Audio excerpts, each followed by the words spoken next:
Coming up in Germany, Tzu Chi volunteers continue to help refugees by giving them clothes for the winter. And we see how residents in Malaysia can protect themselves against the current air pollution caused by Indonesia's forest fires.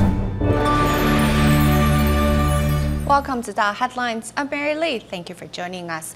We begin today's program in Japan. Tropical storm Etal has caused severe flooding in Ibaraki Prefecture. 40% of the city of Jozo has been submerged under floodwaters. To help, Tzu Chi volunteers from Tokyo began lending their assistance as of this past Sunday, with the relief work set to continue until this Friday.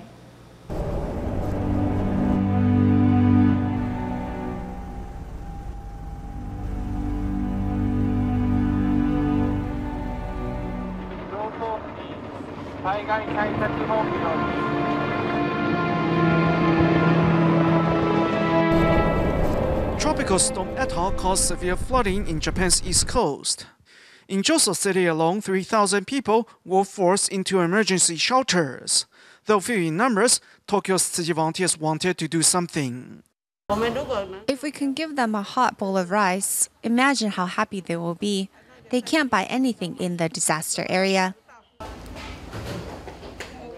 400 vegetarian lunchboxes are being readied in Tzu Chi's office in Tokyo and then sent to Joso City Hall for relief workers, as they have been eating nothing but cold rice balls.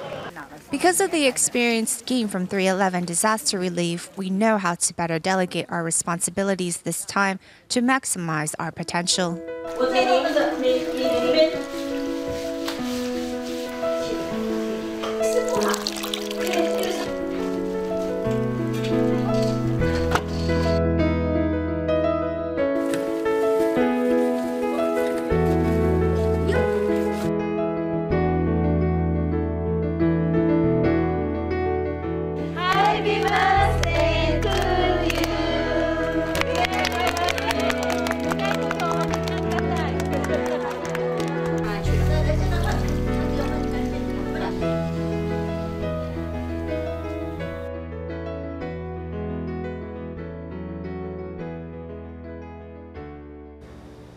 Tzu Chi volunteers in Germany recently brought some much-needed winter clothes for refugee families in the country as the temperature is dropping quickly.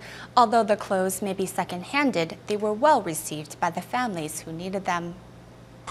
Okay. Tzu Chi volunteers do their best to soothe the crying babies.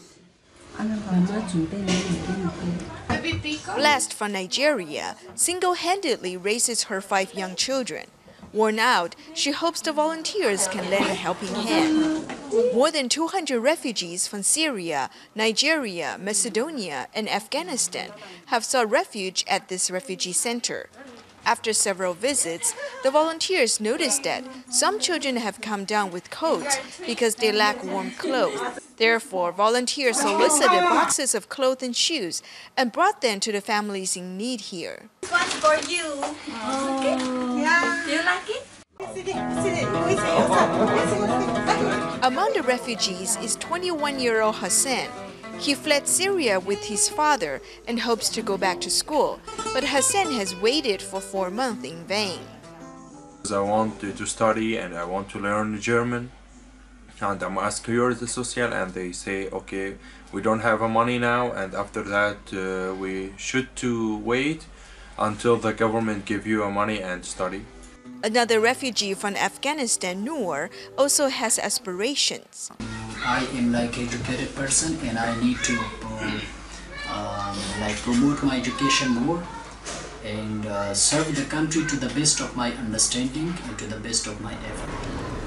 But the reality is the refugees are isolated from the rest of society. Next, the Tzu Chi volunteers brought clothes for this family from Iraq.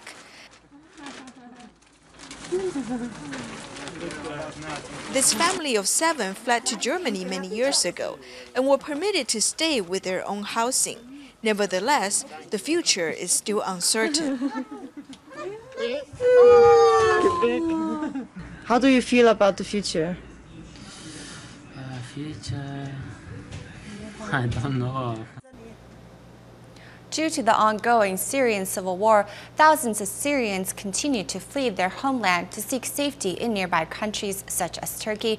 In early September, Tzu Chi volunteer Faisal Hu received a call from a Syrian refugee in desperate need of assistance. Upon learning that the man and 44 people were on a sinking boat out at sea, Faisal quickly sprang into action. بالبحر كل ما لنا شوي شوي ونحن 45 شخص بس تيجي تراك هون قريبه بس يجوا ياخذونا. This is a rescue call made by one of the Syrian refugees on board of a boat heading to Europe. The person that contacted me told me that they are out on the open sea, so I quickly called them. When the man picked up the phone, I asked him where they are at and told him that I'm a volunteer from the Tzu Chi Foundation. The man told me that he knew the organization and asked me to call the Coastal Defense Force. Upon receiving the news, Tzu Chi volunteer Faisal Hu and his wife sprang into action. With the assistance of the Turkish government, friends, and social media, the couple successfully rescued the 45 Syrian refugees. It breaks my heart to see them in a situation like this. After a while, we realized that there are many who risk their lives every day to pursue a better life in a different country. We're very happy that we successfully rescued them. As the Syrian civil war heads into its fourth year, more than 230,000 people have lost their lives, with more than 4 million seeking refuge in nearby countries. Today, the Turkish government has already taken in more than 1.8 million Syrian refugees. Kanunlar içinde According to Turkish law, these refugees don't have the permission to work in the country. However, we try to provide them with some job opportunity so they can make ends meet. için çalışmalarına göz yumulur veya onlara o fırsat verilir. Unfortunately, without Turkish citizenship, many Syrian refugees are forced to work long hours without insurance and have to constantly worry about being laid off. Right now, the biggest problem is that many don't have the means to make ends meet. They don't have money to see a doctor, purchase food, or pay their rent. Therefore, many Syrian refugees hope to move to other European countries that can provide more generous benefits. I think Turkey is a great place for these refugees to settle down because it is a predominantly Muslim country. They don't have to worry about religion or food. I hope we can make them feel safe here. To help Syrian refugees settle down in Turkey, local Tzu Chi volunteers have been holding relief distributions on a regular basis since 2014. Barakallahu fikum. Tzu Chi volunteers also introduced the spirits of Tzu Chi's bamboo bank era to inspire Syrian refugees to become givers. I want to thank Allah because now we can stand on our own 2 feet and even have the ability to help others. Although we can only contribute a little, we can still volunteer on behalf of Tzu Chi with pride. According to the Syrian Education Board, more than 500,000 Syrian children have fled the conflict to Turkey. Currently, more than 66,000 Syrian children in Istanbul don't have access to education. I praise the Muslims and those from different faiths can work together for the betterment of the next generation. By receiving an education, these Syrian children will have the ability to embrace the society they are in. To give Syrian children a chance at an education, Tzu Chi volunteers and Syrian volunteers joined hands to establish a school. With the assistance of the Turkish government in 2015, the first semi-public Syrian school in Turkey, the Menahe Primary and Secondary School, was established. Education is very important. It is great that Tzu Chi is giving these Syrian children a chance to continue their schooling. Tzu Chi's effort is truly remarkable.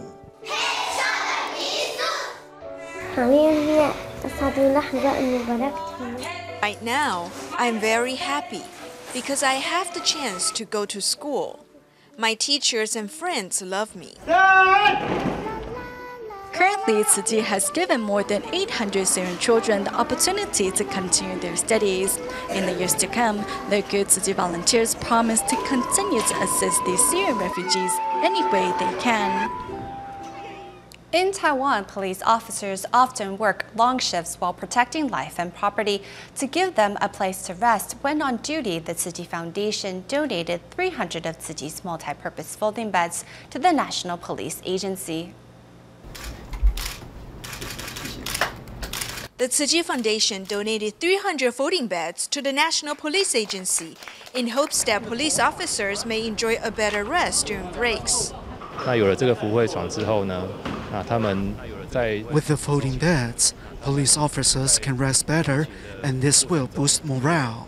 那也可以提升他们在执勤过程中的一些士气。实际的所有的志工对我们 Tzu Chi volunteers have been taking good care of our colleagues. They measure blood pressure and provide food for police officers. Now they are giving us these folding beds. I want to express our respect for their efforts on behalf of all officers. For many years, Tzu Chi volunteers have been going to police stations to deliver care and warmth to these unsung heroes. We have been safeguarding the health of police officers for 8 or 9 years now. While police officers work to protect members of the public, Tzu Chi volunteers are behind the scenes bringing their care and appreciation to these unsung heroes.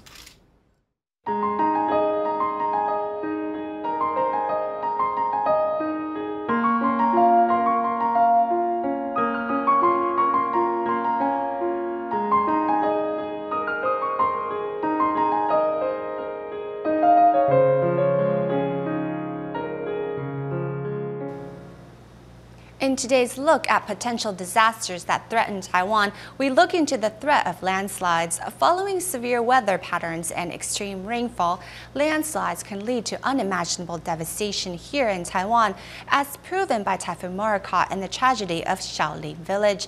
Today, there are 864 potential landslide areas across the island, which put 84 settlements at risk.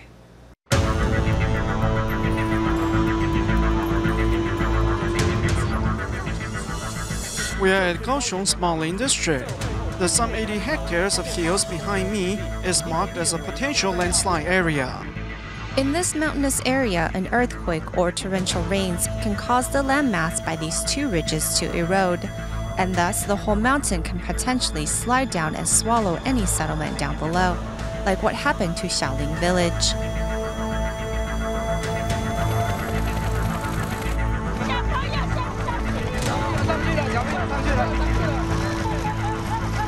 As Maolin's residents are airlifted to safety, they remained terrified.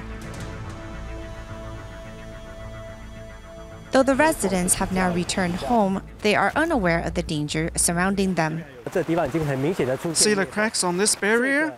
This means the land is already shifting. Investigation into the tragedy of Shaolin Village showed that the community sat in a landslide area. Torrential rains in these areas can easily trigger a landslide and engulf nearby communities.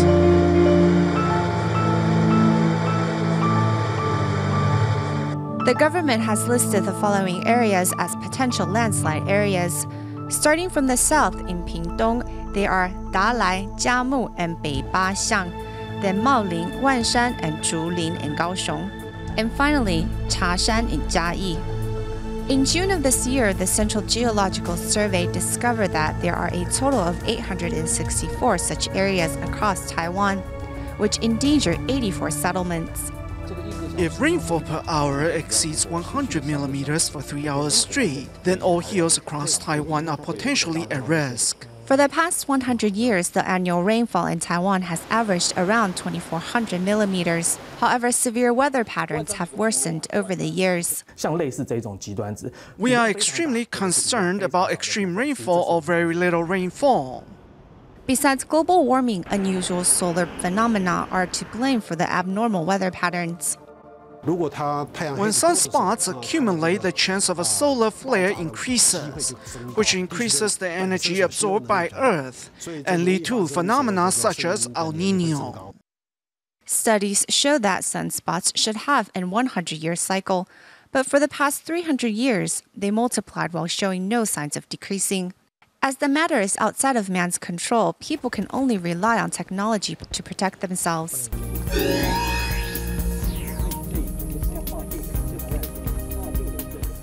Rising underground water destabilizes slopes, so we have to control them. Whenever a big reading or continuous movement is detected, district officers will be notified. When accumulated rainfall exceeds the safety limit, we will begin our evacuation procedure. We need to learn to coexist with natural disasters. That's our goal in the future. Humans cannot triumph over nature. Only by learning to respect and coexist with it can lives and property be protected. Massive forest fires in Indonesia have left much of neighboring Malaysia enveloped in a shroud of dense smoke. Currently, air pollution in the country's 5 states has reached unhealthy levels. The pollution can easily cause cold-like symptoms and throat discomfort. Thus, doctors recommend staying indoors whenever possible, drinking plenty of fluids, and taking Chinese supplements when necessary. The skies of Kuala Lumpur are gray, as the city, like much of Malaysia, grapples with unhealthy air pollution due to the massive forest fires in neighboring Indonesia. Because of the air quality, coughing and cold symptoms are common. It is not really a cold, but the body's response to the pollution. The body first needs to be healthy, then it can filter out the pollution. The dense smoke is everywhere, not only reducing visibility, but directly affecting the health of residents over much of Malaysia. Very bad, a lot of haze, and make me sick. Whenever we go out, we need to wear a mask. The pollution is bad enough that I have trouble breathing. During this time, doctors recommend that outdoor activities be kept to a minimum. And in addition to drinking sufficient water and eating right, Chinese medicine can be used to alleviate symptoms. What we call four spirit soup is made up of the medicinal ingredients of China root, Chinese yam, gogang fruit, and lotus seeds. To that, we also add Solomon seal and lily flowers. This will help keep the throat moist and will help with throat discomfort. While residents in Malaysia take steps to protect themselves, only by stopping destructive slash-and-burn agriculture can this problem be solved at its root. With the upcoming Mid-Autumn Festival, many families in Taiwan will be gathering for barbecues to celebrate. Since people will also consume more fruits and vegetables over the holiday weekend, an expert on food has suggested that residents give their fresh produce a thorough cleaning to ensure all traces of pesticide have been removed. As people enjoy barbecue on Mid-Autumn Festival, many will also consume fruits and vegetables. But before eating any fruits or vegetables, a quick rinse is not enough. One nutrition specialist suggests that people use scrub sponges and milk bottle brushes to thoroughly clean fresh produce. A scrub sponge can be used to scrub large surfaces of produce under running water. Then a milk bottle brush can be used to clean crevices. Under running water, scrubbing produce can remove pesticide residue, garden pests, and even dust. As pesticide residue often accumulate at the roots of leafy vegetables, experts suggest that we cut off 3 to 5 centimeters of the roots. The washing of pomelos cannot be overlooked either. Theoretically, there is no need to spray pesticide on pomelos. But unfortunately, people still do it for the fruit to look good. Experts remind us that fresh produce needs to be washed 3 times to remove pesticide residue. Usually, we remove 90 to 95% of pesticide residue during the first wash. So there is 10% left. Then after a second wash, there is 1% of pesticide left. After the third wash, there is only 0.1% left. Besides thorough rinsing and scrubbing, people should also consider steaming or boiling their vegetables so they can enjoy a healthy meal over the holidays. Another thing to be aware of when barbecuing is not to get too close to the fire. One man suffered from cornea abrasion when sparks from the fire flew into his eyes. Another young woman's cornea was injured after standing too close to a smoky fire for an extended period of time while wearing contact lenses. She wore contact lenses for a long time and did not stay away from the heat. The sensitivity of her cornea deteriorated. Therefore, she blinked less and lost her eye protection instinct. Then there is also an elementary school student who lost vision in one eye after a flying 0.2 centimeter pebble hit his eye while he was watching neighbors play with firecrackers. The pebble was small and sharp, and it penetrated his cornea and the crystalline lens before falling down here. Since many women still burn joss paper on certain dates, they also need to be aware. It is hot and uncomfortable. Now my eyes need to stay cool. If not, there will be eye discharge and it will feel like there is something inside the eyes. Do not stay close to sources of heat and stay at least 30 centimeters away from fires when barbecuing. Eyes are windows to the soul, and we should be mindful in protecting them. In wake of Typhoon Sadalor, dozens of Tzu Chi volunteers were in new Taipei cities, Guangxing and Guishan Borough, helping the two communities recover. Now volunteers are back again, this time for a happier occasion, as they held a blessing ceremony in Guishan for the lunar month of July. Joining them were also volunteers from Taipei's Nangang, who held an event to celebrate the lunar month and promote the practice of vegetarianism. Here in Taipei's Nangang community, Tzu Chi volunteers are holding a vegetarian feast in hopes of getting more to try vegetarianism. We Tzu Chi volunteers have been doing recycling in Nangang for close to 14 years. In that time, we have become a part of the community here and made many friends. Today, we are inviting them to enjoy the vegetarian meals we have prepared for them. Volunteers also offered free blood pressure checks and organized group activities for all to join. With just a few cents a day, we can create a field of blessings for ourselves, our children, grandchildren, and society as a whole. The love and respect between the volunteers and residents of Guishan is easy for all to see. Although we have only known you for 4 days, I believe that this connection is destined to continue in the days and years ahead. A month ago, Tzu Chi volunteers worked side by side with residents here to clean up after Typhoon Sadalor. Of course, we had a responsibility to help with the cleanup, as did our relatives. But then on the second day, we saw Tzu Chi volunteers helping on the front lines. It was moving to see. This typhoon should teach us to be more humble in the face of nature. We are very happy for the companionship of Tzu Chi and for their help in ensuring that our students had a clean school to return to. The happy occasion finishes with a sign language performance by volunteers, a chance for everyone to donate a bit of their change and love, and finally the lighting of lanterns as a prayer for peace. In the United States, Tzu Chi volunteers in Edison, New Jersey hosted a lake cleanup for the second time this year. In total, volunteers and Tzu Cells filled up 15 large garbage bags, with 2 of them filled with recyclables. We will leave you with these images at the end of the program. Thank you for watching DaAi Headlines. Goodbye.